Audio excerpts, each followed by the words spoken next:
Ladies and gentlemen, welcome back to the Intelligent Moron with Alex. Silva. Today is Thursday, September 30th, and tomorrow marks October 1st, 2021.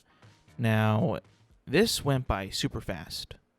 All right, it's already October, and you can feel it now. You can really feel it in the weather. It's getting cooler, like a lot cooler. Today's like, 70-something degrees, where I live. It's a nice day. I actually, you go outside and you see that it's getting darker, earlier in the day now. And I enjoy that. I enjoy that feel. I like that. The combination of that and the cooler weather, it makes me happy, because I always thought that October, November, December is just a better time to be. I don't know what it is. I just enjoy it more. I think it's because you bundle up a little bit more. You're not as hot as it usually would be. And I'm not saying that cold weather is good, but I would rather take fall weather over summer weather any day. And even winter, winter in California is not even that bad either. It's pretty nice actually. I'm saying that because I'm a Californian and I don't know weather in Michigan or New York, I don't necessarily. We probably have different views on the seasons, but I typically enjoy the fall. It's football season, and it feels like it. There's a crispness in the air. It smells of pumpkin. It smells of fall, and the leaves change colors. I don't even know why that is. I know, you were taught as a kid in kindergarten that the leaves change when it gets to autumn and then winter and then they're dead, and it's but why though? It's just because of the sunlight. And why do they go from the cycle from green to yellow and then orange, and then I think at the end that they finish a palish brownish color. I don't know why that is. I'm sure that there's a reason. I mean, it does seem logical. Green to yellow seems logical, and then yellow to orange, and then orange to brown. I mean, I guess that kind of makes sense, but I'm not a doctor or a scientist, so I don't know exactly why that happens, or even if that's even the real, the cycle of a leaf, But it's just, it's a good time. I feel like people are more closer to each other now, in the fall and winter than any other month. I don't know why. Maybe it's just because it's colder. You want to be inside more. You want to have, more people over. You want to get together and do things inside more. I'm not saying that you can't do that in the summer or the spring, but it's just in the winter. I don't know. It's got that nice feel to it. But, that's not the only reason why I love, the fall. And particularly this year, we have football season, right? I mean, I'm beginning to call fall football season. We got summer, spring, winter, and I might just call it football season. I might just do it. I know it's going to piss a lot of people off, but I don't care. That's for me. I can call it that. But no. This year is very special. This year on October 1st, so tomorrow, or midnight tonight, we're going to be getting Seinfeld, the complete series, all 9 seasons on Netflix. And I can't wait for it. Seinfeld is one of those shows that you can rewatch multiple times, for me at least. I mean, it's a very acclaimed comedy back in the 90s, and it still holds up to this day, I think. I really do. The comedy's great, the characters are great, the stories are great, just the humor in general is just fun. It's got a fun atmosphere. There's a lot of good side characters. I think that's where Seinfeld really shines. Is you got the core characters of Jerry, Kramer, George, and Elaine that are all very solid, but then you got the side characters like David Puddy or Newman. My God, what an absolute character, Newman, or Frank Costanza, George's dad, Estelle Costanza, his mom. Helen and Morty Seinfeld, right? There's so many great side characters, and I know I'm missing a lot more, but there's just so many that are so memorable in their episodes that they almost kind of take over that episode and just leave a mark, because you already know Jerry, George, Kramer, and Elaine so well, and you know what they do so far. But like these side characters, they don't come in very often. Like David Puddy's like in it for like maybe 9 total episodes. You thought that he would be in it more, but it's just those the episodes that he's in are so memorable that they leave a lasting impact. Or like Banya, the soup, Jerry. How about the soup, right? Or like so many other characters that are just so memorable. And to relive that again, I don't watch Seinfeld all that often. I used to back in the day when it was on TBS a lot. I would tune in like after school or after college or whatever, and just kind of like pop it on because it'd be on TBS, and I would just watch it because I love the show so much. Recently, I haven't been doing that. I just kind of been like not really watching all that much, actual TV aside of sports. But like, and I watched it all last year during the pandemic. I think when it first began, I watched all the episodes, but they were on Hulu and they had ads and all that. And I was just like, it was good. I mean, I still enjoyed it, but like the ads sometimes were killer for some parts. But it wasn't that bad. But now you get to watch it without ads on Netflix. You can just breeze through the entire series, and I can't wait for that to happen because it's just the perfect time to release it. It's cold, chilly outside. The clocks are gonna be going backwards, I believe. I don't know how. I think it's gonna go backwards because I think we're in daylight savings time now, but we're gonna go back to regular time in a month, I believe. So that's gonna be another bonus. Of course, you got Halloween coming up. I'm not the biggest fan of Halloween, to be honest with you. But, it does get us closer to my favorite holiday, Thanksgiving, so there's that to look forward to, right? And I've said this on this podcast before. Thanksgiving is my favorite holiday because of food, football, and family. In that order. For me, you can have it in any other order. You can take some out, you can leave some in, you can add some, but those are my 3 main Fs for Thanksgiving. Then we're getting closer to that. Then we got Christmas, and then New Year's, and then this year's over. I mean, again, folks, we're about to be in October. Like tomorrow's October. We're pretty much close to being able to review and give this year a rating, if it was either good or bad. We're pretty close. Like we've had, all this time to think about how we're gonna make 2021 a better year for us, a more stable year, hopefully a better outlook on the new year. After a shitty year of 2020, what that was. I think as a society, as a planet in general, it has been better than last year. You can argue, give or take. I think it's been a little bit better than 2020. But maybe not by much, or maybe by a lot, depending on who you are and how it's affected you. What you've accomplished.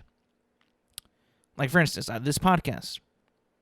2020 was when we had my previous podcast, and that blew up. Not blew up, but we had a lot of fun with that. And then that ended. 2021 brought in this one, The Intelligent Moron, with yours truly. Presented by yours truly, Alex Silva. And, it's been a lot of fun. I can't believe that it's already been like, this is already episode 35. I've been doing this for 35 weeks now. And just kind of being like, yeah, this is the day. I've changed things up. I've stuck with some things. I've had good episodes. I've had bad episodes, in my opinion. And, I'm still here. What did Tom Brady and Bill Belichick say when they claimed that they were old, washed, not going to be in the Super Bowl, not going to be contending? We are still here. Like, we're still here. Like, I'm still here. And I hope to always be here for the near future. Now, I know that kind of sounded a little bit of, like, preachy and, like, what's happening? What's he going to say? Nothing, really. I just kind of got that in that feely mode. Feely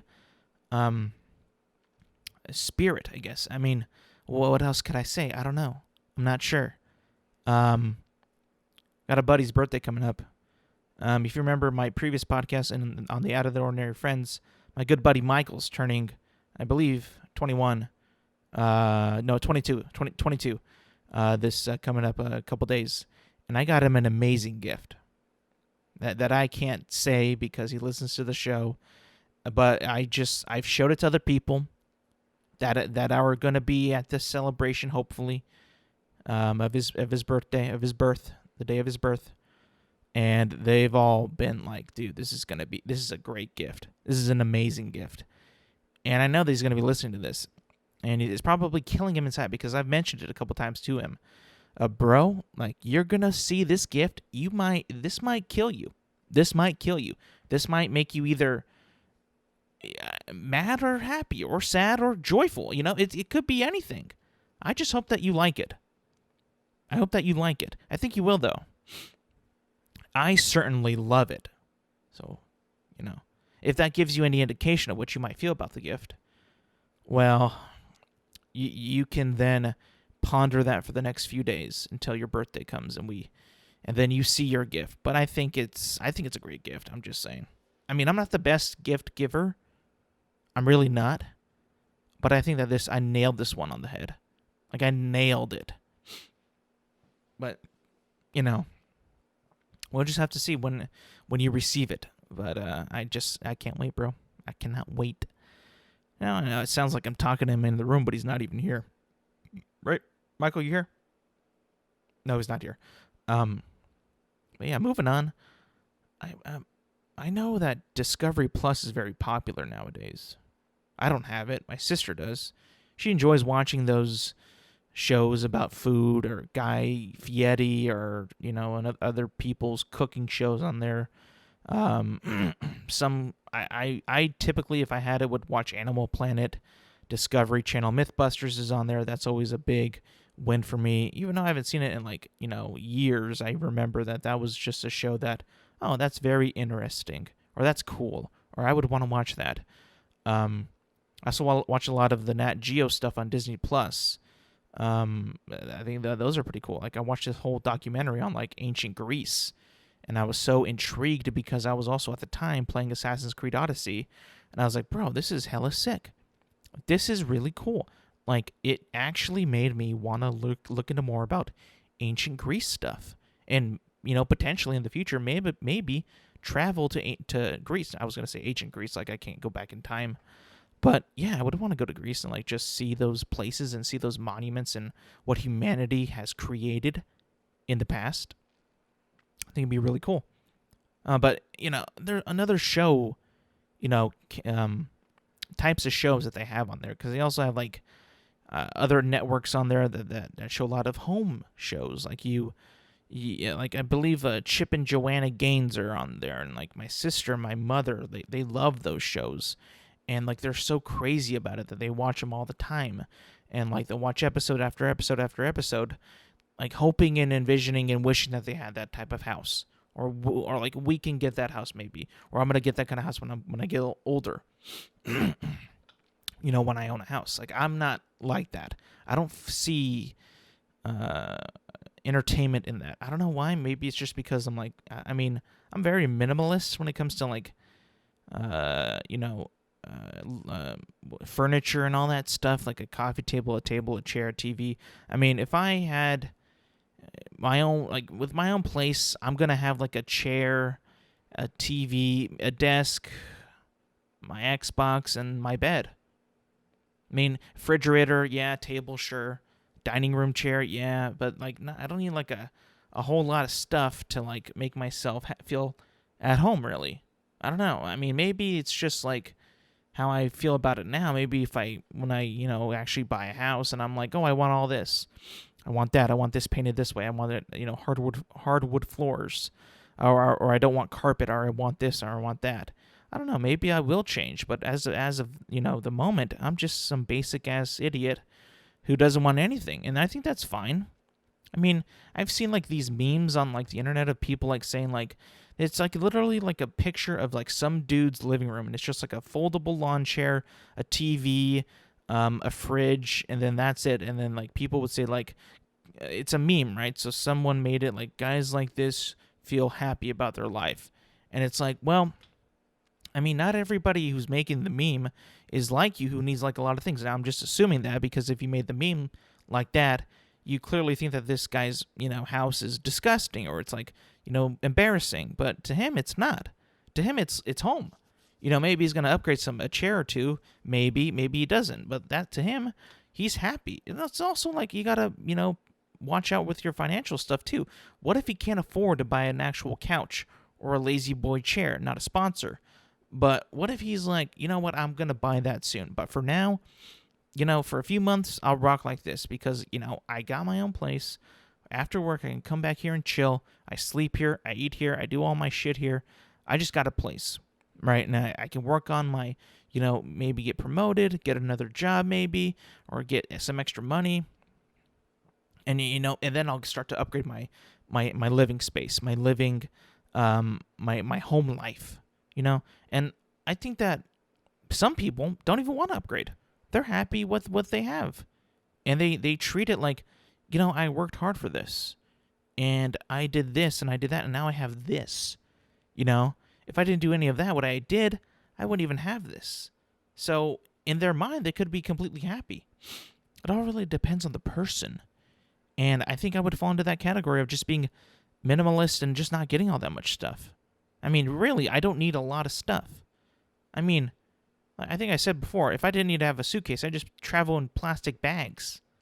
I mean, TSA would be like, oh, what's in there? Oh, okay, we can see everything. Go. You wouldn't have to check it. You wouldn't have to scan it. You wouldn't have to do anything like that. But, society requires you take a nice suitcase, and if you take a plastic bag onto a plane, my God, everybody would be like, what the fuck is this guy? Is this guy homeless? Not that there's anything wrong with that. But it's like, I don't know. You will get some eyes at you because people do tend to, look at people who have like a, not as fancier stuff, and they look down upon you. It happens all the time. I mean, if I see somebody, I do this all the time too. If I see somebody with an iPod Nano still, I'll be like, bro, where you been? We have iPhones now. We have, there's no more MP3 players. They're just your iPhone. It's like, where have you been, bro? Get an iPhone. Get a better iPod. Do they even sell iPods anymore? I don't even think that they do. I mean, if they do, I don't see about it. I don't see nothing about it. God damn. But, it's just, it all depends on how you feel. What makes you happy. If this minimalist stuff makes you happy, then keep doing it, man. I mean, that's what I think. That's how I've always been. Like, I would have the shittiest backpack in high school. People would have, like, bigger backpacks, better backpacks, shit like that. I also, like, tend to, like, keep things for the longer shelf life, or with a longer shelf life. Or I try to find things that'll last me a long time. I don't enjoy buying, things that need to be replaced all that much. Like a laptop, right? I have a MacBook that I got back in 2018 that's been, solid since then. And it's been really good. I buy like a hard drive that's going to last me a long time, a controller that'll last me a long time, a monitor that will last me a long time. I buy things that I think that will last me longer than like a year or two. Like, I don't want to buy things that are just going to last me like... The worst is if you buy something that's going to like be dead within like 6 months. I used to be one of those people when I would buy the AirPods, or not even the AirPods, the EarPods, the wired ones back in the day, because I enjoyed the sound that they had. Because they actually had a pretty good sound. But they would, the wire would start to peel. They'd get really tangled. Sometimes that they would just blow out and get muffly. And then it'd be like, oh, you'd have to buy another one. But I would be like, okay, but they're only like $29. I'll just buy another pair, every like 8 months to a year, and it'll be fine. Then I got AirPods for Christmas. I'm like, I can feel the quality in these. I know it hasn't been a full year yet, but they haven't messed up on me once. So I think, this is going to be a good run for these. Now, I don't know if that's true for every case of AirPod, but for me, I'm doing pretty well. I'm doing pretty well. And I think that they'll be lasting a long time. So you always got to be willing to spend the extra money, right, for longer lasting products. But it's also like it's a big gamble because you don't really know how it's going to differ from somebody else's experience. What if somebody does get a faulty or not as good, product that you're looking to buy, and it's like, oh, this lasts me like a month or a year. It's like, oh shit, well, I got to rethink what I'm going to buy. And that's when you can always look to YouTube to like find like what's the best this bang for your buck. And then they give you links to all these other things, all these other products, and like you got to go do your own research and look them up and look at the ratings and look at the pricing and all that, the shipping, the handling, or what kind of company it is. And that's if you're me, like who like really takes into consideration what they're buying. Now, if you don't, and you don't really care, and you have the money to do it, go for it. I mean, I'm not going to stop you. Do whatever the hell you want. Do whatever makes you happy. Is what I say. I guess, except one thing. This is so silly. Now, I don't tend to browse social media all that much, like in a wide scope. Like, I have my lanes and I stick to them, like sports and comedy, really. Like, I don't really venture into politics or trends or selfies or, I don't know, challenges or TikToks or reels or shorts. I really don't. I mean, I actually, you know, sports, comedy, video games, movies, that's about it, really. Entertainment, really. I don't venture, what I've said, I don't really venture into. I'm very basic, I'm very boring on social media, which I think is a benefit to me, to my health, my happiness, and to other people. I don't need to be somebody who starts shit online, or, you know, makes a trend online, or does things to get attention online, or does things to post, you know, to post shit online. I think one of the cheapest things that people have done on the internet, and specifically Instagram and, you know, social media, is create something that, you know, is just a title that I think everybody on this planet already is.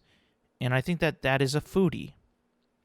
Now, I looked up I've dived into what a foodie is. It's basically somebody who just loves food. And like, I think about that, I'm like, wait a minute. I love food. But I'm not going to say I'm a foodie. Like, I think we all kind of love food. Whether you eat meat, you don't eat meat, you eat vegan only, you eat keto, whatever you want. We're all kind of foodies, man. This is just some kind of made-up title that's like, let's get it trending. You know, it's just like, but it's kind of like a basic way of life. We need food. Now, we love, you know, delicious food, but we also love, you know, basic-ass food, like a peanut butter and jelly sandwich. Like, that is not a beautiful dish. Right? It's not like a ratatouille in the movie, you know. Ratatouille's not the name of the rat. It's the name of the dish. When I was a kid, I thought it was the name of the rat.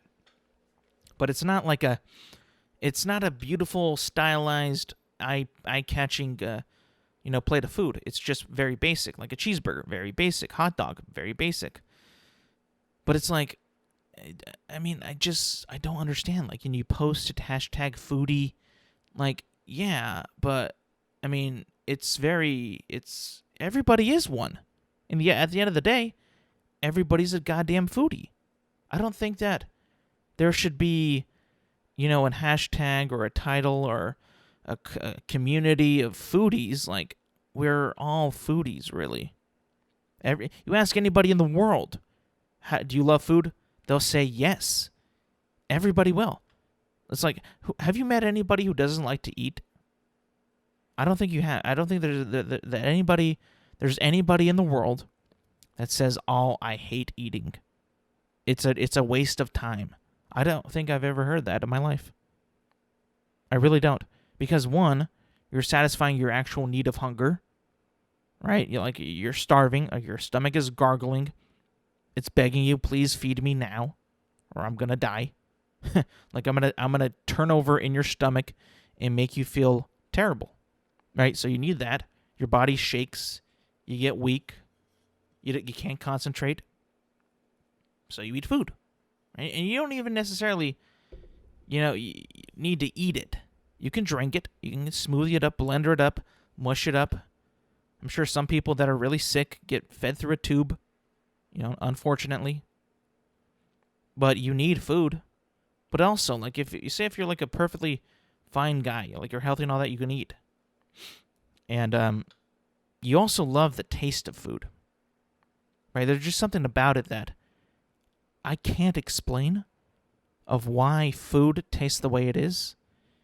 Why some food is like, it tastes amazing and other foods just don't. And your brain is like, oh, I like that. I want more of that. I want to keep getting that flavor, that taste, that feel that when you eat it, when it gives you, I want more of that. I don't know what that is or how that even happens. I'm not a scientist. People might think I am, but I'm not. Just saying. Sometimes I feel like I am.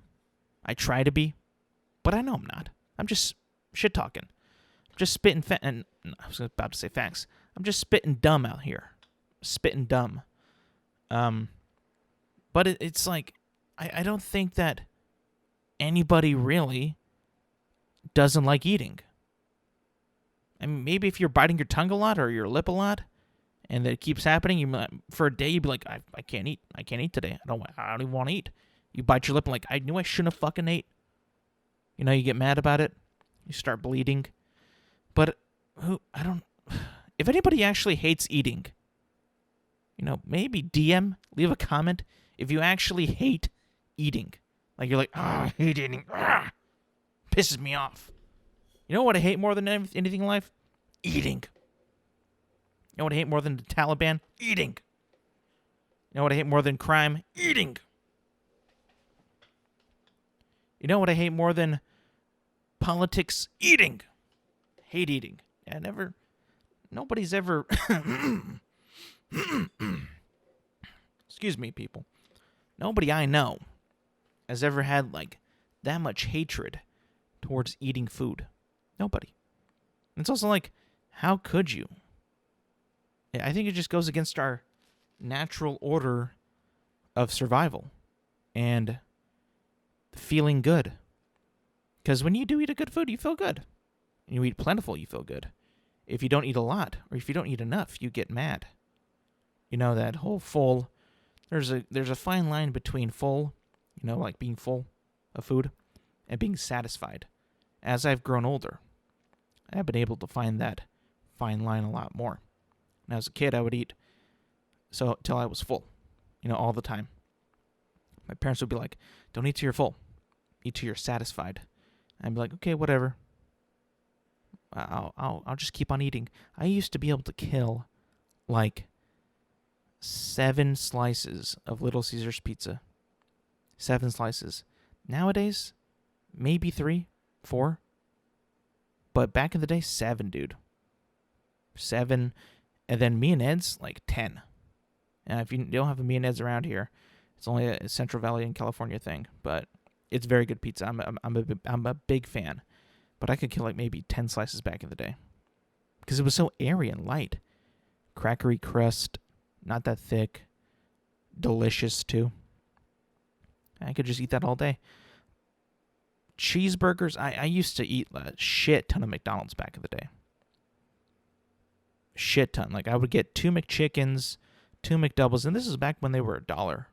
This is back in, like, 2010, 2011. Maybe even before that, too. But I would get 2 and 2, some order of fries, a large Coke, too, because that was also $1. You'd spend, like, $5, maybe 6 at McDonald's for, like, a good amount of food, like a really good amount of food, and just go to town. Nowadays, if I go to McDonald's, I just get a meal. Quarter pounder, sometimes a Big Mac, other times if I'm feeling really hungry, a double quarter pounder, and then after that I'm nice and on the verge of full but satisfied. You know, you got to find that balance. And I tried that old high school order, like maybe for a couple months, because I was like really, really hungry, right? And I was like, I haven't eaten all day, I'm starving, and I killed it, bro. I killed it. And I want to say that I was heavier back then. I weighed myself like the past few months, and I've been losing weight because I'm just not eating as much as I used to. And just thank God, because I used to be really bad with like snacking and all that, and just eating a lot of food. Like, I'd snack a lot midday, you know, breakfast, lunch, and dinner. But dinner, I get like seconds every time. All the time, seconds. I still kind of do, but not as much as I used to. I've cut back on that. Because sometimes, you know, just one plate of dinner is fine. I feel good. Like I said, I feel satisfied. I don't think that the especially like the mentality of like I grew up in a mentality of like you should eat all your food, like clean your plate as a kid. And I think that's very important because if you grow up with that mentality, in my experience, right, this is my experience, you appreciate food a lot more. Like I feel like, when you're a picky eater, when you barely eat any food as a kid, and then like maybe you get struck with like rough times. And then you're like, well, food isn't like, we can't have that much food on the table tonight. Maybe next week. Then you gain a little bit more of an appreciation of how to, who works for the food, or how do you pay for the food. Enough of the somber talk. This all got from foodies. Everybody's a foodie, man. Everybody's a foodie. You don't need a title to say that you like food. It's silly. It's stupid. I'm not going to say embarrassing because I do some embarrassing shit as well. But it's just like, it's unnecessary. It's to me, it's just unnecessary. But it's if that's what you want to do, man. If you want to make a hashtag about it, a community about foodies on social media, go ahead. I just think it's kind of unnecessary. Moving on to the news. Amazon had its event where they're showing off a bunch of technology, like the Echo, Ring, another tablet. And then they brought out this robot called the Astro. And it's a cute little robot. It's got like a nice chassis with wheels, I believe it's like 2 front wheels and a back wheel, like kind of like a forklift type of thing. And it's got like a tablet on its head, and it's got eyes that kind of like are formed within the pixels of the tablet. And I was like, dude, this looks like WALL-E. Like a mixture of WALL-E and Eve from the movie WALL-E. And I was like, dude, here we go, baby. This is what I'm talking about. I'm tired of all these Echo Dots and all that Google Homes and, all these stationary robots. I'm like, this is what we needed. This is like a Roomba with a brain, with a bigger brain. I was like, bro, this is amazing. Because he follows you around. He's got cup holders so he can bring you a drink. And he's got facial recognition. He can tell who's who in the family. He can run around, or roll around actually, or drive around. I don't even know. He's got a little charging bay that you can plug into. He charges up. It's only $999.99, but it's not, widely available yet. It's like a test thing. You got to be invited to get one, and then you get one. It's like a very controlled sale of them. I guess it's like more of like a test thing, which, is fine for me because I feel like I'm not going to get one anytime soon. Also, I want to know if these actually work, which seems like what they're doing is to test them to see if they work. And if they don't crash into anybody, if they don't hurt anybody, if they don't destroy themselves. Because, like, what if you got, like, stairs? Because, obviously, from what I've seen, these guys can't climb any stairs. Like, they got no arms or legs. They just roll around or drive around. So, like, if you got a 2-story house, you might be in a little bit of a pickle here. You might need to build an elevator for your Astro to take down and upstairs. Because if you have a 2-story house, it's not going to work that well. But it looked really cool, though. I was just, like, in awe. Like, dude, this thing is awesome.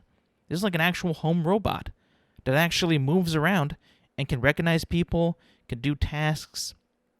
He's got a little camera that kind of pops out of his head so he can look around, at higher levels because he's a little guy. He's like a foot tall. He's very small. I was like, this guy, first of all, he's cute as fuck. He's short as fuck. Perfect combo for a robot. For a non-threatening looking robot, that's perfect. That's what I want for now. I don't want to like a Decepticon-looking motherfucker where he's like, you're going to transform and kill me, or like a fucking NS5-looking motherfucker from iRobot who's like, oh, you're kind of shady, bro. What's up with you? You mad? Who made you mad? Like, this little guy, he's tiny, he's cute, I want it. I know it's expensive, but it's like, dude, if I have an opportunity to get it, I'm going to get it. Like, for sure. Like, that thing was so cute. Oh, man. And it's like, finally, the year 2021, 22, I'm not sure when that comes out, but it's like we're going to finally be getting an actual robot for the house. And it would come from Amazon, the richest, the fucking, like, the biggest corporation in the world right now. I mean, as far as I know. But it's like, damn, this is going to be cool. Like, I kind of, like, really want that thing. And I know people are going to be like, well, it's the first thing of the robot takeover. Like, nah, I don't think so. Like, I don't see these guys, like, hurting anybody. I mean, they're so cute and tiny. Like, they have no arms. They're just wheels, and that's it. And I think it's like, is it going to be like listening to you? Is it going to be watching you every move? Like, what's going to happen? But what I've heard is like you can turn the cameras off and you can turn the microphones off whenever you want, so you have complete control of what your Astro can see and hear. So that's good. But I just want to know if like how is the technology going to work? Like, how's the AI going to work? Do they boost up like the responses? Can you talk to it like casually? Does it have like limitations? Like, Siri, when Siri first came out, like you could talk to Siri, you can do things with Siri, like, hey Siri, tell me a joke, or hey Siri, do this, or hey Siri, do that. But it's always like a limited responses, or a limited, like, what the program was allowed to say. And I haven't really used Siri all that much since I got my iPhone since I got the iPhone 4S way back in the day. Like, back then I used Siri a lot. Now I barely know that it's a thing. So, I mean, I'm sure that the AI technology or the responsive to speech or whatever has gotten a lot better, but I just want to know, like, where is it at now? I need to see, people using it more. See, especially with the Astro, like, how is that going to work? Is it going to talk to you more? I know that makes a little cute robot beeps and boops, but it's like, how's it going to, like, I just want to see how it performs tasks. It can't clean anything, so that's kind of out of the picture. That was cool with the Roomba because it actually had a purpose. It would clean. Now, this one's just kind of like, it feels like more of a luxury item. Like, you want like a little robot just to be around you, like, to chill out, I guess, or hey, bring me a drink. But then again, he can't bring you a drink really. You have to have somebody give the thing a drink, and then he takes it to you because it's got no fucking arms. I don't know, but it's a good step forward, I think, for humanity with robots and the relationship with AI. It seems like it's more, it's not as like AI will destroy us, or AI or robots will take over us, or robots are going to rule the planet. It feels like, this is kind of a cute thing. It's for luxury. If you have the money, you want it, you can get it. But it's not really something that you need. It's not really something that's going to change your life, really. It's not really something that's going to be, very, useful. I don't think so. I could be wrong. But if I was to, which I do want one, I would want one. But I think for me, logically, I should wait. Maybe another model would come along, maybe to be better, maybe it'd be, I want to see how these ones do in the wild. See how people treat them, how animals treat them. Because, if you have a dog, you got to pretty much say, teach the dog, this is not the enemy. This is not another dog. This is a robot. This is a machine. He's not here to kill you. He's just here to have fun and do what I say. He's like a you. He's like a non-biological you. But he's much more smarter. He knows how to Google, it says, and play music. But he's not replacing you, Sparky. He's just another friend. He can roll with you. He can run with you. But he can't run for that long because he's got to charge his batteries. But yeah. I'm looking forward to see how that actually performs, though. I want to see that. Hopefully it doesn't fail. I mean, I know Amazon's got a lot of potential. They got a lot of reputation. They have pretty good products, I would say. A great delivery service, by the way. That 2-day shipping is high quality. But we'll see. I don't hear a lot of people talking about like their Ring or their tablets, really. I do hear them talk about their Echo and their Dot or whatever like that. Their stationary AI, but that it's like, yeah, it's good, but I think that people just don't use them as much as they would. Now, if you had a robot that actually moved, I think you would use that one a lot more. I'm just saying, if you see that little fucker rolling around like, hey, what's up, bro? Look me up this. He does it for you. I think that would make me use it more. I'm just saying, if like he's just like, driving around, like having fun, like bobbing his head like that, making beeps and boops, I'd want to like ask him a question. I'm just saying. Now, if it's just like an Alexa just standing there, like with a light, it's like, I ain't gonna ask you much, man. I ain't gonna ask you much. That's just my opinion, though. It's cool, though. It's cool. It makes you feel like we're actually entering the future. Like this one thing right here, this Astro, this rolling robot, and makes me really think, oh, we've entered like this future domain now. Now we're into the home robot thing. Now we're in. Now other companies are going to be like, oh, we can compete with that. We can make a better one. And then here we go. Now we're off to the future. Off to the future. This is the embarking onto the future. The dawn of the future has begun for the home. The dawn of home service, the future of home service has changed with the launch of the Amazon Astro. This is it, bro. This is it. I can't wait. Also in the news of entertainment, we're moving on to movies and, last week we got some of the best news, in my opinion, on movies and entertainment, and I'm excited. Of course, if you don't know what I'm talking about the Super Mario Brothers movie that's coming out being made by Illumination and Nintendo. If you don't know who Nintendo is, they made Mario, they made Mario Brothers, Smash Bros, Super Mario World 1, 2, 3, Mario Sunshine. They made all the Mario Link games, Donkey Kong. They make all those games and publish them, and you can play them on the Switch, the Wii, the Wii U, Nintendo 64, GameCube, whatever. And Illumination is an animated studio that makes movies such as Despicable Me 1, 2, 3, Gru, Minions, How the Grinch Stole Christmas, all those movies. That's Illumination. They've teamed up. They're making an animated movie taking place in the world of Super Mario Bros. And they released the cast of who's going to be Mario, Luigi, and I'll just run through that real quick. Mario is being played by Chris Pratt. I love this. He voiced a Lego. He's in Jurassic World. He's in Guardians of the Galaxy. He's a really fun dude, and I'm excited. I want to see his take on Mario. If they're going to make him like speaking an Italian accent, how they're going to do this, if they're going to make it, I don't know how they're going to do this. But it's like I just want to see what they do. Like everybody has their opinion like, "Oh, well they already have a person who voiced Mario for like, decades." And all credit to Charles Martinet, who still does it, and I love his work and I enjoy it.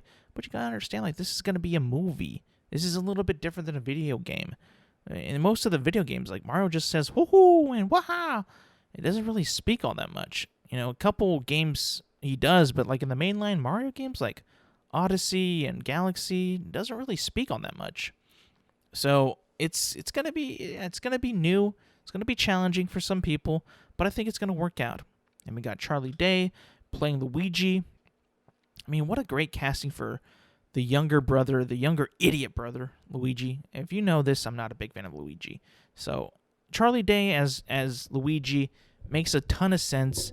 It definitely sounds like he could be the younger brother to Chris Pratt. It looks like it. It looks great. I can't wait. I'm excited. And then we got Anya Taylor-Joy, who I don't even know what she's in, playing Princess Peach. But I did click on her IMDb. She kind of looks like Princess Peach. Like she could play like a live action Princess Peach. And I know this is going to be animated and they're going to be voicing, but she could play a live action Princess Peach if she wanted to, for sure. Then we got Jack Black as Bowser. I'm not excited for this. I'll be honest with you. Bowser seems like he's a villain, if you don't know, but more of a brooding, deeper voice type of thing. Now they could obviously, mix his voice to sound like more of like a big brooding Koopa, bad guy, dragon with a tail who breathes fire, that type of villain. But like, as I look at the cast list right now, this just doesn't it doesn't really make all that much sense to me. So I'm a little bit skeptical on that, but it's, I'm willing to check it out to see what they got. He's a great voice actor, too, by the way. Great actor, too. I mean, if you didn't watch Kung Fu Panda, he's great in that. He's also in, what else is he in animated-wise? Let me click his biography real quick, because I know he's in Kung Fu Panda 1, 2, and 3 as Po, and he's great in that. those movies. He's fantastic.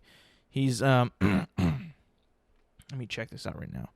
Let's see, known for School of Rock, Nacho Libre. He's in the Peter Jackson's King Kong. So he's been in a lot of good things. He's got a good voice for animation. He was recently in the Jumanji movies, 1 and 2, the newer ones. So if you like Jack Black, this is going to be good for you. This is going to make you happy. I'm just a little bit skeptical on how they're going to use the voice, if they're going to change it or not, because he just doesn't seem like a Bowser. He just doesn't. Next, we got Seth Rogen as Donkey Kong, which I don't really see this either. I really don't. I mean, like, are we just going to make Donkey Kong, like, high? I have nothing against that, but if that's the angle, I mean, I guess that would fit. I can't really picture Seth Rogen as Donkey Kong right now. I just don't really see it. I see, if I were to pick who would voice Donkey Kong, let me think. Because I don't see him as Donkey Kong, man. Maybe The Rock? Because Donkey Kong is also really buff, and he could kind of, give him like a whole like gym rat kind of angle if they wanted to. Maybe work out with some barrels or some shit. Bench press a barrel. I don't know, like healthy, eats a lot of fruit. Maybe The Rock. I just don't see Seth Rogen really as Donkey Kong, because I don't know. And then they're gonna throw in the Donkey Kong, the Seth Rogen laugh. That they're gonna make that, and I don't know. It just kind of seems like it's also kind of doesn't fit. I don't know. I could be wrong, but we'll see. I would say more The Rock would be a lot a lot funnier for him to be Donkey Kong than Seth Rogen, but we'll see when the movie comes out. Again, it comes out in 2022. And then we got Fred Armisen voicing Cranky Kong, which I believe is Donkey Kong's grandpa, who, correct me if I'm wrong, has not been in a Mario, Donkey Kong, Nintendo game at all since Donkey Kong 64, I believe. But it's been a while since he's been in anything. Don't really know much about this guy, to be honest with you, and don't really know much about Cranky Kong, but I'm down to see what he does in the movie. We got Kevin Michael Richardson playing Kamek, who, if you don't know, is the wizard. The Koopa wizard, who's got like a wizard cap on. He's got a wand, a cloak on. Pretty much a Harry Potter character in Mario who casts spells and does magic and all that. So he's going to be voicing that. I'm not sure who this guy is either. I'll click his IMDb. I know, not very professional. I know, right? He's in Mortal Kombat. He was Lilo and Stitch, Transformers, Batman, the Batman animated series from 2004 to 2008. Oh, he was Goro back in the Mortal Kombat in 1998. And if you don't know, he played Captain Gantu in Lilo and Stitch. You don't remember that character? He was like, remember the alien characters that were sent to Earth to find Stitch? He was the bigger one. He was the fatter one, and then Mr. Plickly was the skinny guy with the one eye. So that if you know Lilo and Stitch, you might be able to narrow that down and actually, hear his voice. That'd be pretty cool. I'm down for that. And we got one of my favorite castings, I think, out of this entire cast list. One of them. It's not my favorite yet, but it's one of them. Keegan-Michael Key voicing Toad. Are you kidding? Are you fucking kidding? This is incredible. If you don't know Keegan-Michael Key, if you didn't watch Key and Peele, this guy has a range in his voice. He can do many voices and act in them and, act comically. This Toad is going to be the comedic relief, I can already tell. Like, this guy is going to be so funny. He's going to, just his voice behind the look of Toad. I can picture it now, man. I mean, they can make him high-pitched, low-pitched, medium-pitched. He can act. He's very good at improvisation. Dude, this is going to be sick. I cannot wait for this guy to be Toad. This is a perfect fit for me.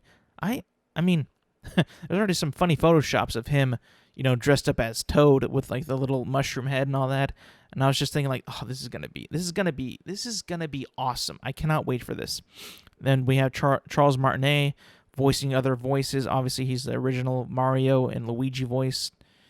All respect to this man. He's made my childhood a very memorable time with Mario. Not so much with Luigi, but to each his own. And then we got, okay, this is my favorite one. we got Sebastian Maniscalco voicing Spike. Now, I don't know if it's going to be like the Spikes in the movie or the game that are the bad guys to Mario trying to like hurt Mario, or if it's another character. But I can't wait to see this guy in it because he's actually Italian and he's voicing a bad guy. You would think that they might have put Sebastian as Mario because he's Italian. I mean, I don't know if that's offensive to Italians, but I think that would be also a good fit. I also love Chris Pratt as well, but but could you imagine Sebastian? This guy's going to be getting the one-liners the entire movie, I think. I mean, okay, so if Spike is the bad guy or one of the bad guys, he's essentially like a Goomba in the Mario world. Like a bad guy like on the stages. In the world, he's like a bad guy that you can stomp down or throw things at him and he would die. Like a Goomba or a Koopa. So could you imagine a Spike being voiced by Sebastian Maniscalco? Like, Mario, what are you doing? You can't be here. This is Bowser's castle. Get out of here. We gotta get Mario. I don't know why he's here, boss. I don't know why. But he's here. Get out of here. Aren't you embarrassed? If you don't know, that's a pretty poor impression of Sebastian Maniscalco, but he's a stand-up comedian. You can find his specials on Netflix. Highly, highly recommend. Very, very, very, very funny comedian.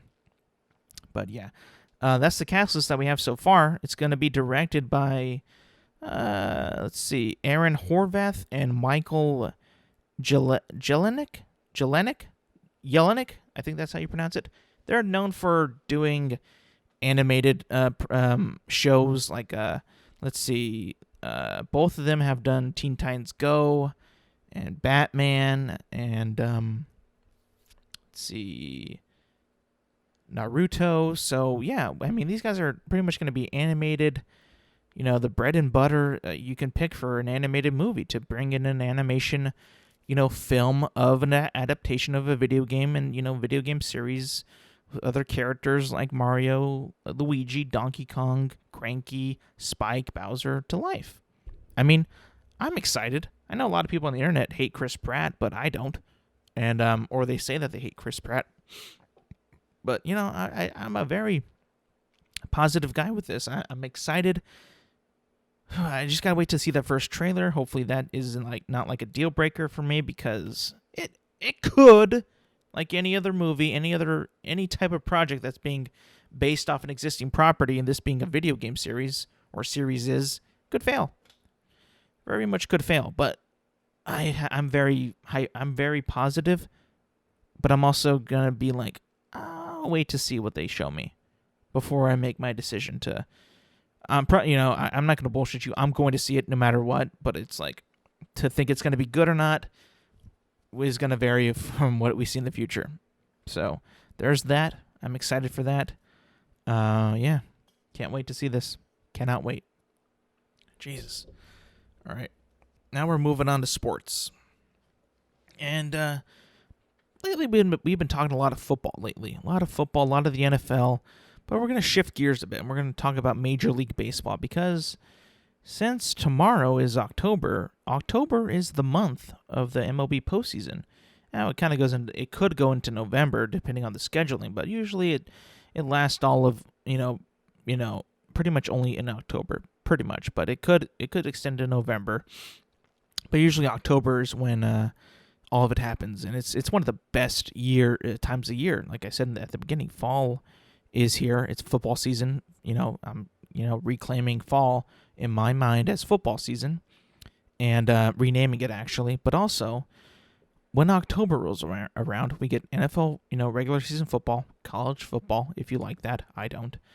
MLB playoffs, and then the start of the NBA and NHL. So we're going to get all these sports all at once for a while, and it's the best time of year, man. The best time of year.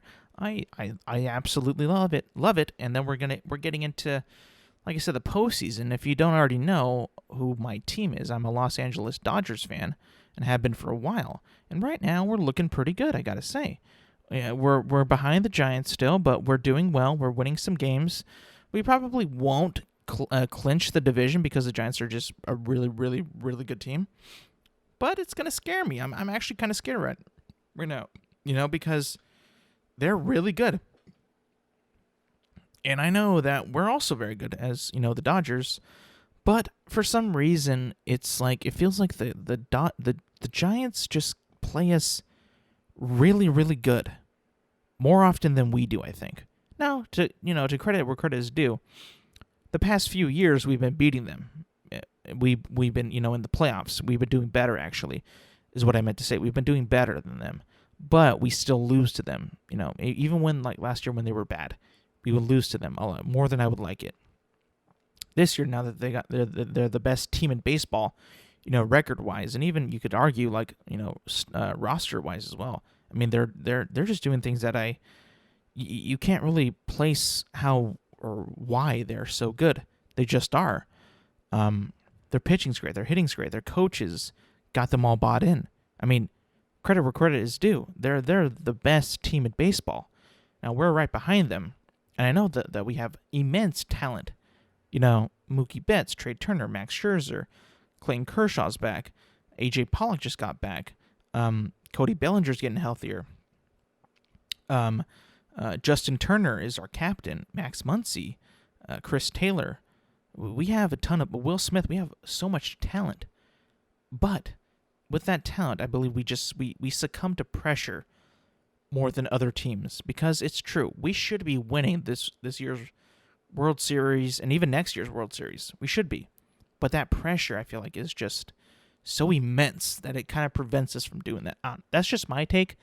But I feel like with all this talent and with the manager behind it and with the staff and the pitching, the rotation, the bullpen is solid, and then just our hitting is just very good. But it's because we have all this, pressure and talk about us, so that we got to win it all. It's just, I feel like that kind of gets into our head. But, that's just my opinion. But looking forward to the postseason, as it looks, right now, I'll break down the entire, bracket of what's going to be happening. But if the playoffs did start today, and we didn't have another couple more days of the season, the American League wild card would be the Yankees versus the Red Sox. And I mean, like, that just seems like a tease, right? Like, you would want that to be a series in the American League, but it's not really going to happen. It's just going to be one game to see who moves on to the actual, NLD or ALDS. Then for the National League, we have the wild card game, which would be the Dodgers and the Cardinals. Now, I know the Cardinals have been on a super, super hot winning streak, but I just feel like they're not the best team, like, roster-wise. They've also haven't been playing, like, the best opposition. So I think that when they play us, we're going to steamroll them. Now, I know that I'm going to be hating this if we actually end up losing and getting bounced out of the postseason, but I'm pretty confident in our team. I think that we're better, obviously, and we're more talented, and we just, I think that the Cardinals are just going to be run dry after this, because it just happens to teams. Like, you get into this, win or go home mode too early in the season, like when you're trying to make it, that you just run out of gas when you hit, like, a really, really, really good team, and that you just have no more answers. I feel like that's going to happen with them. I hope so, because if that's what happens, and we do make it to the NLDS, we'll be playing, I believe, the Giants if we beat the Cardinals. So that's going to be the NLDS series. So that's going to be fucking insane. Like, if we have to play the Giants, when we do play the Giants, dude, I'm going to be either really, really mad or really, really, really fucking sad. So just be prepared in the future episodes of this podcast to either see mad or happy Alex, like really happy, or extremely, extremely mad Alex. Just letting you know. And then right now the ALDS, the matchups for the ALDS are the Astros versus the White Sox, and then the Rays versus whoever wins between the Yankees and the Red Sox. Then we have the Brewers versus the Braves and the NLDS, and then the Giants of whoever wins between the Dodgers and the Cardinals, which is going to be the Dodgers. and it's going to make that happen. I'm very, very nervous. I'm just saying that right now. Any Dodgers fan out there should be extremely, extremely nervous because, one, the Cardinals could beat us. They could slap our ass and beat us. And two, we're playing the Giants. They're going to be home. So I believe they're going to be home. So this is going to be, this is going to be wild. This is going to feel like the World Series, actually, to me. Because if we can beat the Giants to play either the Braves or the Brewers, we're going to win that series. We'll win it. We'll beat the Braves or the Brewers. That should be a cakewalk. But if we play the Giants, this is going to be this might be even tougher than the actual World Series. Like, no joke. This might be actually tougher than if we get to the World Series and play either the Rays or the Rays, Astros, White Sox, or Yankees or Red Sox. It's going to be tougher than that because this is going to be all about passion and pride and the rivalry between the two teams. This is going to be insane, man. I wish it didn't have to come to this, but it is. So, all you can do really is just pray and hope. If you're a Dodgers fan, pray and hope that this team can actually muster all that talent and everything together for this one series. Again, this is if we beat the Cardinals and just beat the shit out of the goddamn Giants. Beat the shit out of them. Man. It almost wants me not to. I almost don't want to watch any of those games if it happens. Because I'll get either very mad or very, very happy. But mostly I'll be mad the entire series. It's just gonna happen. I already know it. I'm embracing for the anger and the tweets to come out. I'll be having Dave Roberts is like saying he should be fired. Clayton Kershaw's done. Why did we even get Max Scherzer? Trey Turner shouldn't be playing second base. I'm gonna be. Kenley sucks as always. He never should have been put in that situation. The bullpen is terrible. We cannot hit a damn ball. It's going to happen, people. I'm just giving you a warning right now that the next couple weeks, if we do beat the Cardinals, are going to be very, very bad on Twitter. I'm going to be calling everybody out. I'm going to be so mad. You might have to block me or mute me or just unfollow because this is going to be a bloodbath for me. It's going to be torturous. I'm going to lose my actual mind. I might actually lose my mind. I can't, again, I'm going off on this, but I'm rambling, but I just can't see how if we play the Giants that this shouldn't be the World Series because we're the best two teams in the league or in MLB. So it's like, okay, if we can beat the Giants, we can beat anybody. We should win the World Series if we can beat the Giants. Truly. Like, I actually believe that. It's do or die here. I know it's a couple days until, the postseason actually starts, or a few days, but, still, I'm going to get this out now because I'm just letting you know. I'm letting you know right now.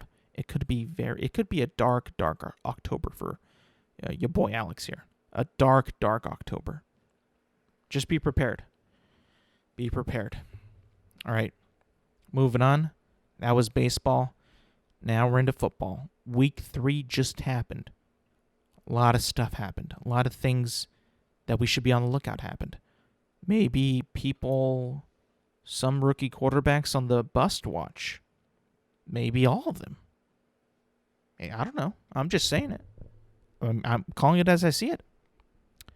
But, let's break down every game. Let's go to the score. I'll tell you the scores of the games, see what happened, see what didn't happen, how I felt about it. Was I right? Was I wrong? We'll see. The Panthers beat the Texans 24-9 in one of the worst Thursday night games I've ever seen. Offensively, very dull at the half. The half ended with 7-0 Carolina. If you didn't check out of this game, if you did, I don't blame you. And if you didn't, why would you not? Because this was a bad game, unless you're a Panthers fan. And then the Panthers did win. Sam Darnold looked good, decent. Matt Rule looks like a pretty decent head coach. The Texans have no quarterback as usual. They have, Davis Mills, who, looked okay, but ultimately not a starting quarterback in this league, in my opinion. it just didn't look all that well. He looked like he was behind a lot. One touchdown. They missed an extra point, which is very sad. Another field goal in the fourth quarter. Like, why would you even go for a field goal in the fourth quarter? You're already behind 17 or 14-6. Why do that? I don't know. You got to score points. And yeah, Sam Darnold looks better. Doesn't look great, but he looks decent enough for that team. They've been playing pretty well. The defense was clearly good enough to win. And yeah, I mean, like, until we get Tyrod Taylor back, we can't really judge the Texans all that much. And who knows how long he'll be out for? It is a hamstring thing, I believe. So that could be, tricky. But you got to be careful with that and not ruin his hamstring even further. So yeah, we'll see how that goes in the future. Next, we got Washington against the Bills. The Bills beat the football team 43-21 in a game where the Bills didn't look that great at the beginning, but then they came back to win. They did allow Washington to score 21 points, but I think one of the biggest takeaways is Washington's defense looks very bad, like really bad. I think they're ranked 31st in the league, just ahead of Seattle, who's the worst, I believe, and they look very bad. Like they don't look like they're led by Chase Young. They don't look like they have passion. They allow a lot of points. They don't look threatening. They don't look scary. I don't know what's happening with these guys. Last year, their defense was so good and was very surprising because that rookie Chase Young was like the leader. And I was like, dude, these guys look pretty good. I can't lie. I like what I'm seeing. But this season, they've just been in a shell of themselves. It's actually been kind of embarrassing. I don't mean to bash on them, but they're just not performing that well. And Josh Allen was very good. He lit up the joint with 4 touchdowns, 358 yards. Cole Beasley had 11 receptions and 98 yards. So they look better. They look like they're more on track. They're 2-1. The football team is 1-2. So, we'll see.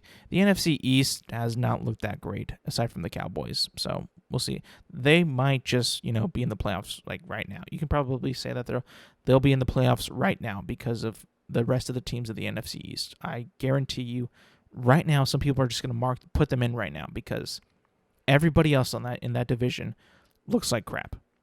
Truly does. I mean, there's no way around it. They truly look like crap. Next, we're moving on to the Bears and the Browns. The Bears beat the Browns 26-6, and it was bad. I mean, Justin Fields looked terrible. He did. He looked really bad. Baker Mayfield looked pretty good, decent, 19 for 31, 246 yards and 1 touchdown. Nick Chubb was good, 22 carries and 84 yards, and Odell Beckham Jr. had 5 receptions and 77 yards. I mean, the Bears, in my opinion, they just looked like they didn't know how to play with Justin Fields. It might seem like weird, but it just seems like they don't know how to play with him. And he didn't throw the ball very well. I think his stats were pretty bad actually. I'm trying to find let's see if I can find his stats. Yeah, okay, so he was 6 for 20. And he had 68 yards.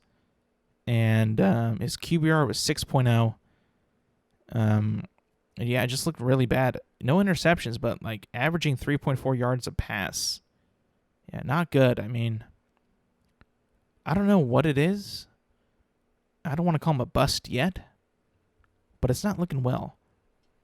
But you know what? I'll get to that later. I'll get to that later. Moving on, Ravens versus the Lions.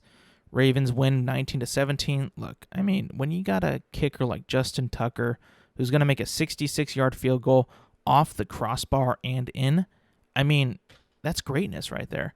I know he's a kicker, and I know they're the most unappreciated players on the field. But it's dude, if you're going to make a record-breaking field goal, right, 66 yards, do it when it bounces off the crossbar and in. That's amazing. That's great. That's fantastic. And And just watching it live, too, because I saw it live. And it did bounce, and I shot up out of my couch, and I was like, oh, did it make it? And then it actually went in, and the ref's hands went up, and I was like, oh, fuck, he made it, shit. I was surprised. I was like, whoa, that's been a record for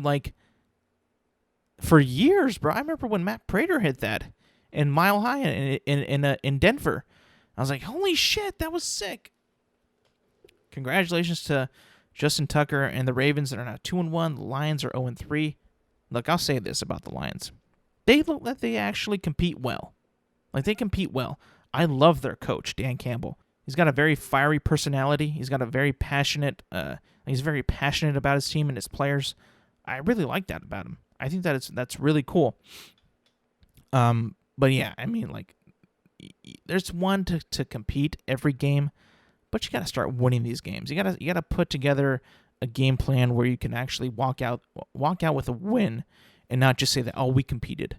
I mean, now you're 0-3. I know not much was expected of you coming into the year, but I think that your players are going to be like, we got to start winning, coach. Come on, let's go. All right, moving on. Colts versus the Titans. The Titans look good.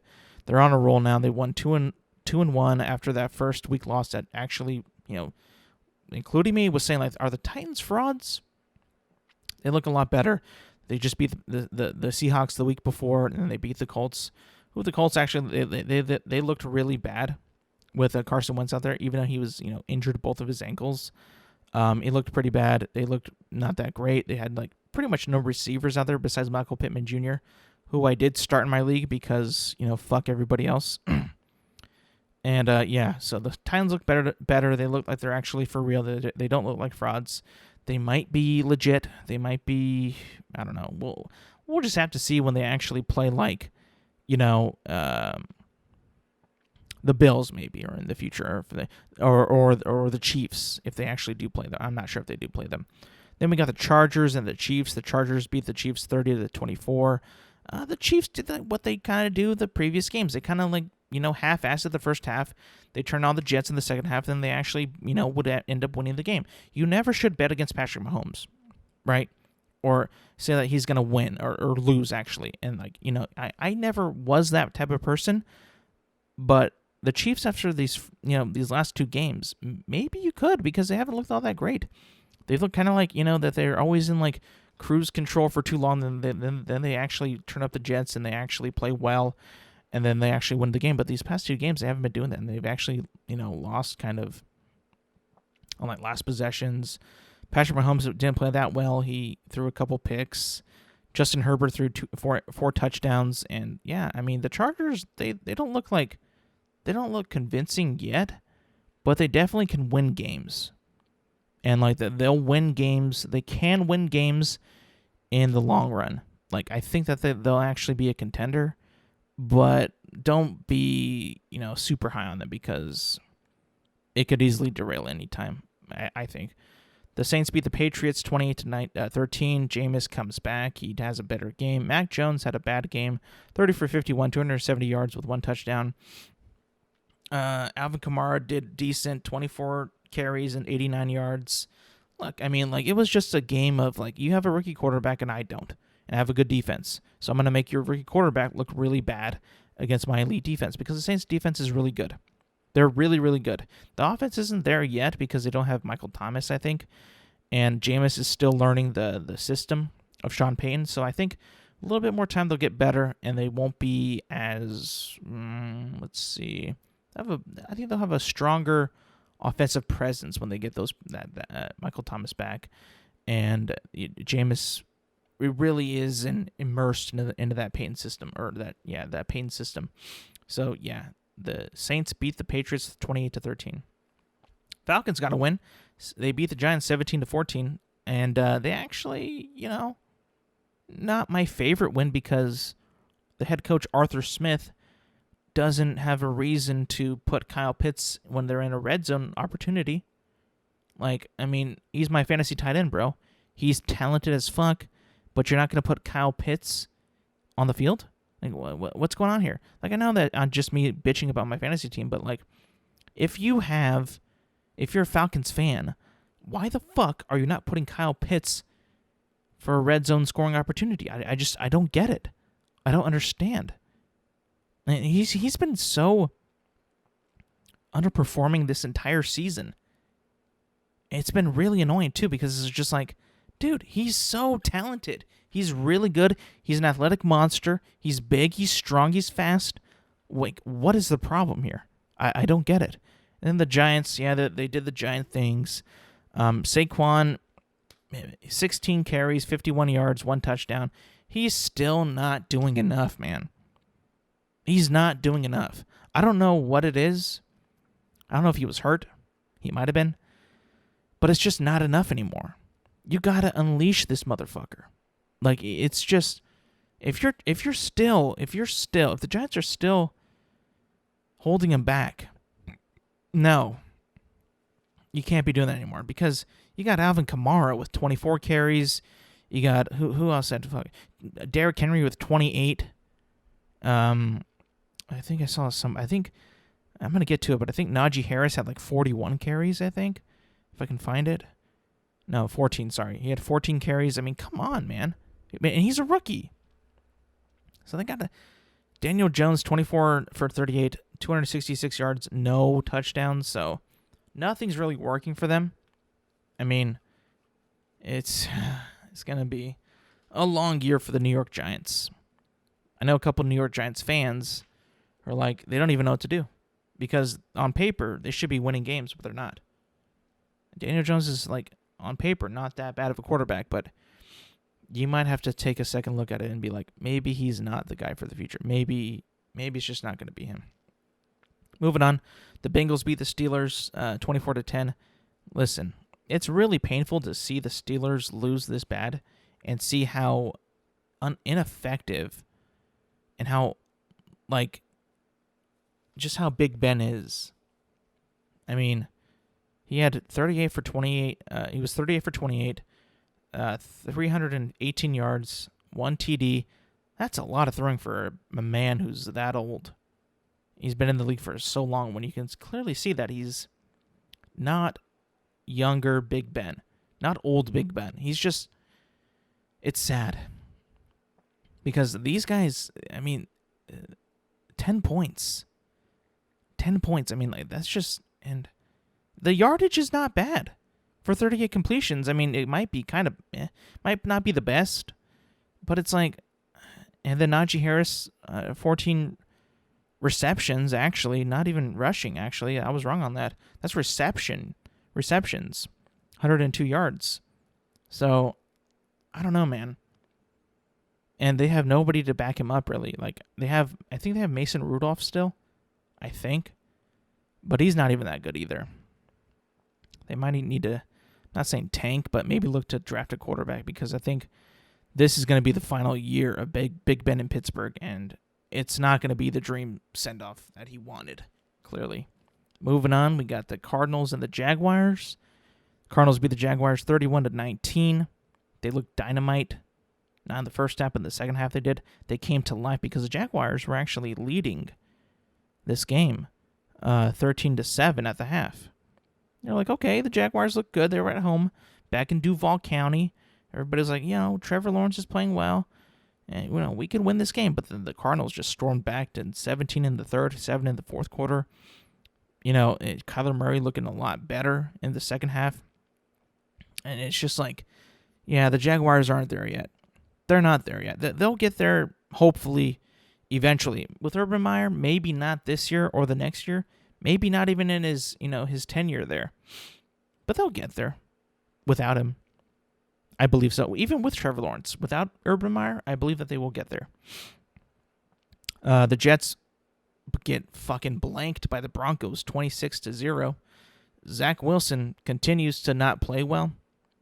I don't know how you could say that you played an at all a good game when you score no points. Like, there's no positives you can take away from this game. You can't go back and watch the film and be like, hey, we did this good, we did that. No, I don't think you can. This is already going to be 2 games. Week 2, they scored 6 points. This past week was 0. There's nothing you can take away from this. You can't even show that film to people, I think. I don't think you can. Because it's just, they did nothing right. They look bad. Zach Wilson looked really bad. The defense of the Jets was bad. Teddy Bridgewater was good. He 19 for 25, 235 yards, no touchdowns, but he was very efficient. Melvin Gordon III, 18 carries, 60 yards, 1 touchdown. My running back for my fantasy team, thank God. But this is not a good start for Robert Salah with the Jets. It's not a good start. And should we be very concerned? I think we should. Because I don't know if they can come back from this. This might be a whole. They could go 0-17. That's going to be a first one. 0-17, but we'll see. I don't think that they can possibly turn it around.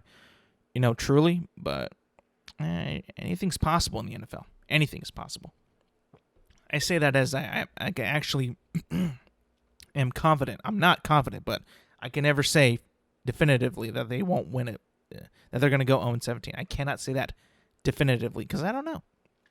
Moving on, the Dolphins lose to the Raiders 31-28. Derek Carr played good, 26 for 43, 386 yards, 2 touchdowns. Who's been coming out in clutch for them is Bryan Edwards, man. This guy has 3 receptions for 89 yards, some deep catches, some good catches. They played good. They're 3-0 actually. They're 3-0 for like the first time in a while, I think. So, yeah, I mean, you could say that they could be for real. They could be a fraud. I would tend to believe that they're a fraud because in the past, John Gruden has had some pretty decent starts in the previous years, and then they just kind of fizzled out and did nothing after that. So I don't think that we could really judge them based on this. Sure, they look decent. They played well. But it is a 17-game season, and we got to make sure that we're not jumping the gun here because they could easily, fumble everything away and just die out, fizzle out. So I don't think that will happen. Maybe they've actually gotten better. I don't know. The defense played pretty well. Not really in this game, but the previous games they came in clutch actually. Oh fuck, sorry. I burped right there. They came in clutch. They haven't played well. They allowed 28 points this game. 35 last game to the Baltimore Ravens, or no. 20, no, what was it? 17, I think, last game. And then 35 to the Baltimore Ravens in week 1. So they haven't been playing well, but they have been playing clutch. They've come in when it's necessary to, make stops. So they've been playing okay. The Buccaneers lose to the Rams 34-24. Thank God. Thank God for not just me as a Rams fan, and who believes in this team. And, we look like the contender in the NFC to beat. Right now we do. Right now we look very good. Matthew Stafford, man. I have him on my fantasy team. He's going to be starting next game, I think. I think he might actually start next game, next week, this coming up week, because he's been playing very well. Everybody was talking does he have it in him still? Is he young enough? Is he good enough? Is this the right time for him to make the move to the Rams? Yes, this is the absolute perfect time. He found the system. He found the coach. He found the receivers, the players, the running backs. He found the perfect spot for him. And I think that this is going to be our year to actually get to the Super Bowl and actually win it because we have, in my opinion, an elite quarterback. Elite. In Detroit, he was a fraud elite. In his younger days, he can sling the ball well, but that team was just... After they got rid of Jim Caldwell, they never were that good. Matt Patricia was such a bad hire. There's just some people that should just stay coordinators and not be the head coach. Matt Patricia is probably the biggest reason of why. Him and Anthony Lynn. Matt Patricia probably number 1, and then Anthony Lynn number 2. Because he's a coordinator for the Fuck, I'm forgetting it. But he's a coordinator, but he's doing very well. And then same with Patricia. He does well as a defensive coordinator. So, keep him there. There's no shame in not being a head coach. I'm pretty sure that they never want to be head coaches again. I'm pretty sure at least Patricia should hope on his grave that he would never become another head coach in the NFL. Yeah. But we beat the Buccaneers, thank God, because I was getting a little scared. I was thinking, are these guys really that good? Are they that invincible? Are they going to be like the undefeated again? But no, we gave them a loss. a loss. Thank God. He's human. Tom Brady's human. They're all human. They're beatable. We can beat them. And it just reassures you that nobody's invincible here. Let's go. Seahawks lose to the Vikings 17-30 or 30-7. The Vikings win. Kirk Cousins played well, 30 for 38, 323 yards, 3 touchdowns, and then we got Justin Jefferson, 9 receptions, 118 yards, and 1 touchdown. They looked very, very good. They came alive today, folks. They actually came alive. They're 1-2 now. They won a game. They blanked the Seahawks in the second half. The Seahawks did not score a point in the second half, which is alarming because they looked pretty decent in their first 2 games. At least I know they lost the second game, but the first game they looked very dominant. But they had no answers after the first half. They just didn't do anything. And I think that's a big question mark. When you can go an entire half without scoring any points is very bad. It means like whatever you did in the first half, you just forgot about in the second half. So they got to, look at what's happening there. I think they'll be fine because they're a well-coached team. They have Russell Wilson. They got Tyler Lockett, DK Metcalf. They have people that can make plays on the ball. I don't know. It just didn't happen that well in this game. Like I said, they got blanked. So the Vikings win. They come back. Kirk Cousins heard his criticisms, which they're very deservedly criticism, and he's like, I'm gonna be better. I'm gonna be good enough to win this game, and he was. Good performance by Kirk Cousins. Next, we got the Packers and the 49ers. The Packers beat the 49ers 30-28 in a nail-biter. Listen, Aaron Rodgers is inevitable. He's inevitable. He's still inevitable. He's incredible. He had, 37 seconds on the clock to get them into field goal range, and he actually did it in 37 seconds, I believe. Yeah, I mean, with no timeouts, by the way. None. It was like a completion, incompletion, then another completion, and then a spike, and then they won. You cannot give this man any time. And now we know, not even under a minute. Under 40 seconds, you can't even give him that. Maybe 20? I think 20 is pretty much impossible. I think. I could be wrong, though. But, yeah, you can't give that man any time. The 49ers played well. They did, even with Jimmy G kind of looking a little shaky there. I can't lie to you. I was always a defender of him, saying, he was hurt last year. He's still very talented. He's a good quarterback. He got them to the Super Bowl with Kyle Shanahan. It just didn't work out last year. He was injured. This year, he didn't. He's kind of been looking a little shaky. I have to admit that. And Trey Lance ran for a touchdown.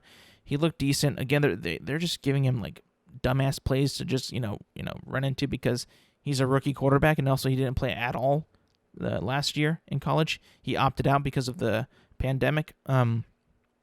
So yeah, he looked decent. He looked okay. Garoppolo looked okay. He was all right. A little concerning with some of his throws, but it's if time will tell. If Trey Lance becomes the guy, or if Jimmy G just kind of fizzles away. It could happen. It could not. I'm going to bet that next year he won't be the starting quarterback. I believe that this might be his last year. And if not, if he doesn't do horrible in the next couple games, if he derails, if he gets bad again, then Trey Lance might come in. That's what I think could happen. Final game, Monday night game, Eagles versus the Cowboys. The Cowboys beat the Eagles 41-21 in an absolute stomp fest of the Philadelphia. Jalen Hurts played pretty bad, 26 for 39, 326 yards, 2 touchdowns, but still played pretty bad. This is kind of wrong here. I think they're not showing me the interceptions here. Yeah, Jalen Hurts also threw 2 interceptions, and Dak Prescott, 21 for 26, 238 yards, 3 touchdowns, 0 interceptions. Played a lot better. Very good. Better than last week, I would say. Again, they crushed them. Ezekiel Elliott did better. Played a lot better. They look good. They look, again, like I said, they look like the best team in the NFC East in that division. They look like the best team. So you can pretty much pencil them in right now, I think.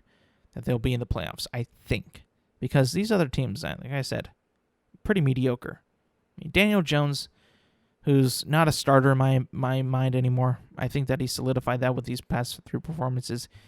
I just don't think he's the right person to be their quarterback. I really don't. Taylor Heineke never was a starter. But to be fair, neither was Ryan Fitzpatrick. I mean, to be honest with you, he's not a starter either. So what did they expect? Jalen Hurts either he had a really bad game or he's also not fit to be a starter. I'm not sure. And again, we haven't seen as much of Jalen Hurts as the other 2 quarterbacks. I mean, Taylor Heineke, not as much either, I'll admit that, but they also had Ryan Fitzpatrick, who's not a starter. He hasn't been a starter for like the last couple years, I think. Last year he was on the Dolphins. I believe Tua was the quote-unquote starter, so I don't know. Not a lot of good quarterback play in the NFC East, except for Dak Prescott, who I think in all, joking aside, Dak Prescott has proven that he is the man in Dallas. He's the man in Dallas. He is the man. He's proven that this whole season. He's the guy. There's no question. There's no one going to come and take his spot. He's the guy. Unless he gets injured again, he's the guy in Dallas. Now, one more thing on sports before I go. It's going to be on football still. And I tweeted this I believe I tweeted this on Sunday. And I'm going to pull up that tweet. And I hope that this is, I want to be wrong so bad on this, but I don't know if I will be. And it's not to be like, you're cocky, you're conceited. No, that's not me at all. No, that's not it at all. I just think that this is what I'm seeing. And if it's true, then we've got a problem on our hands with these rookie quarterbacks who are, Zach Wilson, Trevor Lawrence. This is the tweet. Zach Wilson, Trevor Lawrence, and Justin Fields are all on the rookie quarterback bust watch. This tweet is very premature, but that's part of the fun. I believe in that. These guys are all on the bust watch, meaning they could be actually a bust. Like, I truly believe that these all quarterbacks could be a bust. I don't know why this class is so bad in the NFL. If it's because that they're starting, the coaches are bad, which, they could be. I mean, Urban Meyer, new coach. Robert Saleh, new coach. Matt Nagy, not a good coach. It's being, it's even more proof now that they can't adjust to with Justin Fields' talents and abilities, compared to Andy Dalton. So I don't know what it is. It could be the coaches, it could be the quarterbacks, but so far these guys look like they all could be a bust. The bust watch is real. And, it's not going to get any easier. It's not going to get any easier. It's going to get more difficult. It's going to be a lot more pressure. You got more tape out there. They can watch you, study you even more now. So I don't know, man. I think maybe the one that really, really looks like a bust might be Zach Wilson. I mean, say what you want about Trevor Lawrence, but Zach Wilson really has been very unproductive this season. At least Trevor throws touchdowns. This guy, the past 2 games, nothing. Interceptions have been his bread and butter. Interceptions have been his thing. So, I don't know. They call him the INT kid or something like that. I don't know. I could be wrong about that, but just keep that in mind, people. These guys are on the bust watch as of last week, as of last Sunday, as of September. What day was it? 26 when I tweeted that. He's on the bust watch for sure. So yeah, just keep that in mind. I know it sounds kind of sad and somber and sour for me to say that, but it's true. I think this is an opinion that is widely acknowledged. These guys are just not playing well. They're not, and that could be the coaches or it could be them. Either way, it's creating a bust, and nobody likes busts. Nobody likes to hear that, and everybody hates when you prematurely say he's a bust. But as I put in my tweet, this is very premature, but that's part of the fun of Twitter. That's part of the fun of this thing. It's part of the fun of sports. It's all fun. Anyways, I want to thank you guys for listening. Thank you for watching. Again, you can find this podcast at Intelligent Moron with Alex Silva on YouTube, Spotify, and Apple Podcast. Don't forget to rate, review, subscribe, like, do all that for me. Thank you so much. Thank you for listening, and thank you for watching. And I will see you guys back next week.